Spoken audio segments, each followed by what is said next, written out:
Hey guys, welcome back to the Zilinski life. We're Val and Cody, and today we are doing our August financial review. I assume it's going to be just a dumpster fire.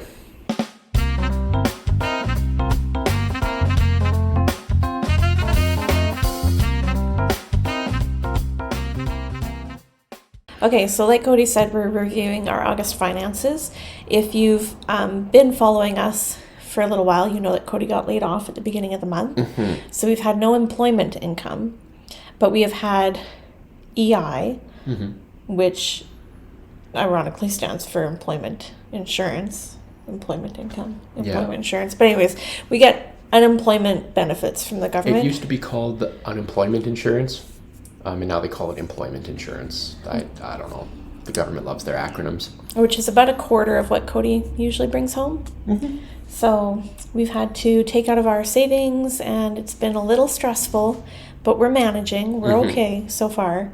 But you'll kind of see that reflected. If you want to see the ship sink in real time, follow us on Instagram and potentially TikTok, where we're going to document our attempts to make YouTube our full-time thing before we run out of savings. Okay, so August 2021 debts. So this is a recap of what our debts looked like. So our starting debt at the beginning of the month was $28,633.50. And we ended it at $27,815.85. So we only made our minimum payments. What? Just checking the thermostat. It feels much hotter than 21 in here. Yes, it does. We made only our minimum payments. We had been making debt snowball payments for the majority of this year in an attempt to more aggressively pay down our debt. But when we're in a situation like this, obviously we don't prioritize the debt snowball. Yeah, because whatever small gain you get from paying a little more towards your debt is completely mitigated by not having that money on hand when you need it. Yeah. So our total debt repayments were $1,201.75. $817.65 went to principal, and $384.10 went to interest. And almost all of that interest is on the car, as you will see down below. So the OPD, we went from $47.39 to $41.08.76. So we're almost below $4,000 now. Had we made our debt snowball payment, we would have been under that. Like 3.5. Which would have been awesome. Yeah, that would have been really nice. $630.25 to principal and $69.75 to interest. And then our car barely budged, going from $23,894.49 to $23,707.09. So $187.40 to principal. The interest will kill you guys. $314.35 to interest. We do have a very high interest rate on our car. We've talked about this in previous videos. With the debt payment plan that we have, it saves us about $300 in interest in 1 month of payments to pay off the car first versus the OPD. So we focus on the OPD because it's a higher monthly payment. And it's more psychologically satisfying for us to see that gone. I mean, it'll be equally psychologically satisfying to see the car gone, but the OPD is smaller and will be gone faster. Yes. So savings and investments. So our emergency fund was at $2,172.55 at the start of the month. We pulled out $317.93, bringing it down to $1,854.62. We didn't really have to touch our emergency fund because what we wound up doing is we emptied our investment account. That's where we were putting all of our the cash envelopes. Yeah, the quote-unquote envelopes for the 100 envelope challenge. Yeah, so we were doing a 100 envelope challenge. It was supposed to finish out the year with like a shade over $5,000 in savings. Yeah. And while that was going on, we were just putting that into a little investment account to accrue some interest. Yeah. But we decided to drain that in favor of having a little more liquid cash on hand. Yeah, so we emptied that account, so it's now sitting at zero. So that was $2,245.32, and that's what pushed us through the rest of August and partially through September as well. And then our trade account, which is really just like a gambling account is how we think of it. It's where we buy and trade stocks in small amounts. It's where we do individual stocks of stuff that we find to be interesting to us. Yeah. So we saw a 3-cent gain. Ooh. So now we have $102.77. I don't honestly know why I include this account, but there it is. Yeah. Honestly, we could probably just get rid of it. I think it's sort of pointless. Yeah. So the total amount saved and invested this month is a negative number because we withdrew money. So our savings and investments went down by $2,563.25. Now, again, that's to be expected. We've had no regular income since the beginning of the month. We've kind of just been floating ourselves on the employment insurance and our savings. So things are slowing down work-wise. I was supposed to go do a short little project in town here. That fell through because of COVID, not anything related to us or even the company I work for. The company that was supplying all of the materials and stuff, I guess their entire production staff got wiped out due to having to be self-isolating. So we can't get the materials we need to do the job, and the job can't go ahead. So that's been on hold. And also, we're getting pretty close to baby being due. So I can't go out of town, really, for bigger jobs. if you guys have been following us on Instagram or the vlogs, you will know that baby is coming in about 3 weeks. A shade over 3 weeks. I will be induced at 38 weeks. So somewhere around the week of September 21st, there will be another baby in this house. Yeah, if you want to get spammed. If you want to get spammed With baby photos. with baby pictures and stuff like that, Go follow us on Instagram. yeah, and if you want to see me cry a bunch when baby gets here, also follow us on Instagram. It's going to be fun. Okay, so our monthly spending breakdown. We just went through what we saved. It was a negative number. We made our minimum debt payments, which was just over $1,200. Our bills were $2,900. It was a little more than last month because of our phones. We wound up selling our old phones and buying new phones, and so we had a little bit of a higher expense this month, and it's going to be really high next month. But again, we'll kind of cover that in our budget with us videos and how we're compensating for that. Subscriptions went down to $61, which is great. We're canceling our Apple Care plans because our new phones cost us like $500, and it's just an extra expense we don't need right now. I would like to cancel more subscriptions if we could, but I don't think we can realistically at this point. Yeah. Our living expenses were $1,700, $1,790. We'll say $1,800. This is pretty on track for us. We usually spend between about $1,700 and $1,900. This is like food, gas.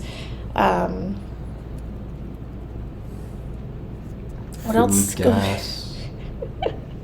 What else goes in there? Fun money. No, fun money is separate. Boy, we bought a lot Clothing? of fun money. Oh, household stuff.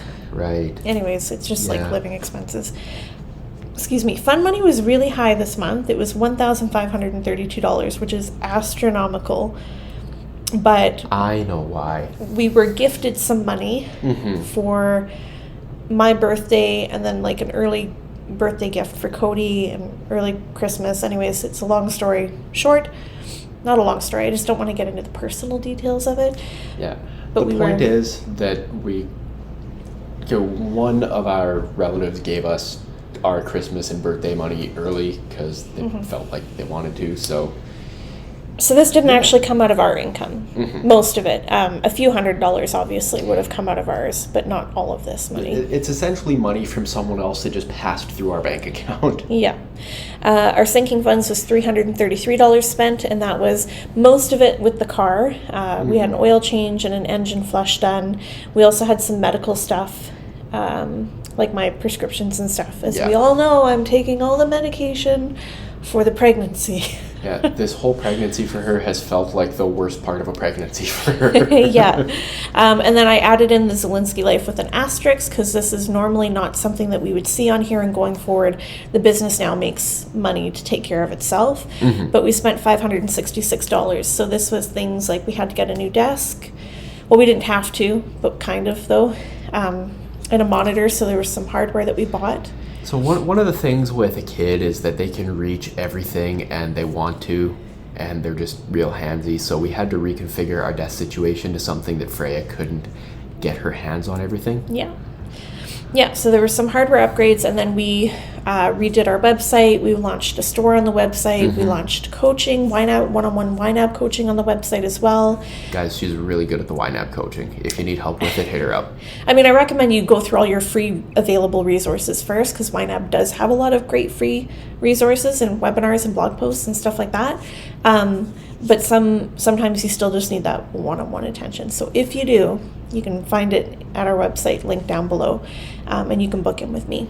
So we added a bunch of stuff to the website, and that all costs money as well. The website hosting fees and adding All extra that fun upgrade stuff. packages, and it was a lot of money. Long story short, it's going to cost us about $100+ a month going forward every month.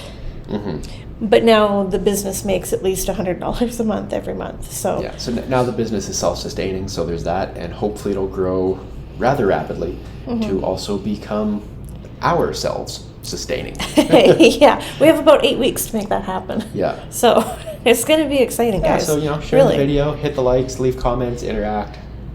This was it. This is the end of the Yeah. presentation. That's the end. One thing I will say is that you notice there that we saved a negative amount of money by quite a bit, by quite a bit more than the $1,000 emergency fund that is kind of the norm. the industry standard recommended When you're for paying personal down debt. finance.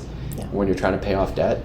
If we'd only had a $1,000 emergency fund, we'd be done. We'd be right so now. screwed. Like, we'd be selling everything, including some of the stuff that came with the apartment, and trying to get out of here before anybody we got kicked noticed. out. Yeah, selling the Like, appliances and stuff. So make sure your emergency fund is big enough for the realistic scenarios that you could end up in. Yeah, exactly. Especially if you have a volatile and irregular income like Cody does. Yeah. And if you're a single income family like we are. Yeah. We're probably not the greatest example, but we're doing our best. We're a realistic example. There's a lot of people. Typically what happens is in that I this get laid situation. off and we have a little bit of money piled up and we burn through that, and then we dig a little bit of a hole, and then I get work again and we fill that hole in and we pile up a little bit of money, but then I get laid off before we have enough money, so we end up having to dig that hole again. And Yeah. yeah, it is what it is. We're slowly making headway still, so good is good. Good is good. Good like good. That's it. That's it. All right, good like good. So if you like it, like it. If you don't like it, dislike it twice. Subscribe if you haven't already. Look us up on Instagram, and I think we're going to make a TikTok here like later today. I think so. To get started on that. We might give it a go. TikTok is where we plan to let people watch us sink or swim in real time, business-wise. Yes. Or close to real time. Yeah, so subscribe to both of those. Turn on notifications if you haven't. Make sure you ring that little bell. If you have an actual bell, go ahead and ring that. You have to not touch it. Yeah. It makes us so happy. We've been saying for over a year It's we such were a going to get a stupid bell. purchase, and it just brings me so much joy. And it's like the most irritating sound in the world, too. Yes. But it is what it is. But I think that's it for the day, guys. So thanks for sticking with us. And we'll see you next time. Bye.